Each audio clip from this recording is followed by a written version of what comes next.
Man, this Greenland is nothing but ice from top to bottom. It's basically a ghost town. Why on earth does Trump want to buy it? He's stirring things up. Let me explain. First off, the island was discovered by the Vikings in the 900s, but it was completely covered in ice even back then. To make the place sound like a hot spot and attract people, the Vikings named it Greenland. Of course, it didn't really attract anyone, and over time it became the Greenland we know today.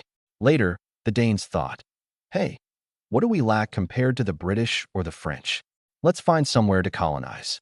They turned Greenland into a colony in 1721 and exploited it until 1953. At that point, Denmark decided they had colonized it enough and declared Greenland a province. In 1979, Greenlanders established their own parliament. They became independent in domestic affairs but remained tied to Denmark for foreign affairs. But they aren't exactly screaming for total independence because they survive on a $500 million annual subsidy from Denmark. Plus, every Greenlandic citizen is also a Danish citizen, which gives them huge benefits. Greenland is 3 times the size of Turkey, but its population is only 60,000. So, that Danish aid is like a jackpot for them. But when you have America as a neighbor, problems follow. During World War II, the U.S. realized Greenland's strategic military importance, built a base there, and stayed. The goal? It's the closest point to detect intercontinental missiles coming from Russia. Is that all? Of course not.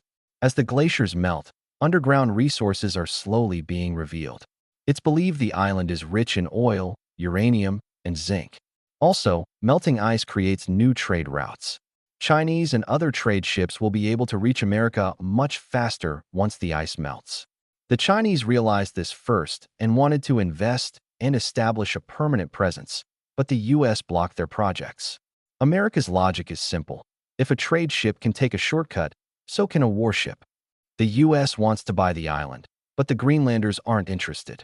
Being a Danish citizen is much better than being a U.S. citizen. Take healthcare, for example.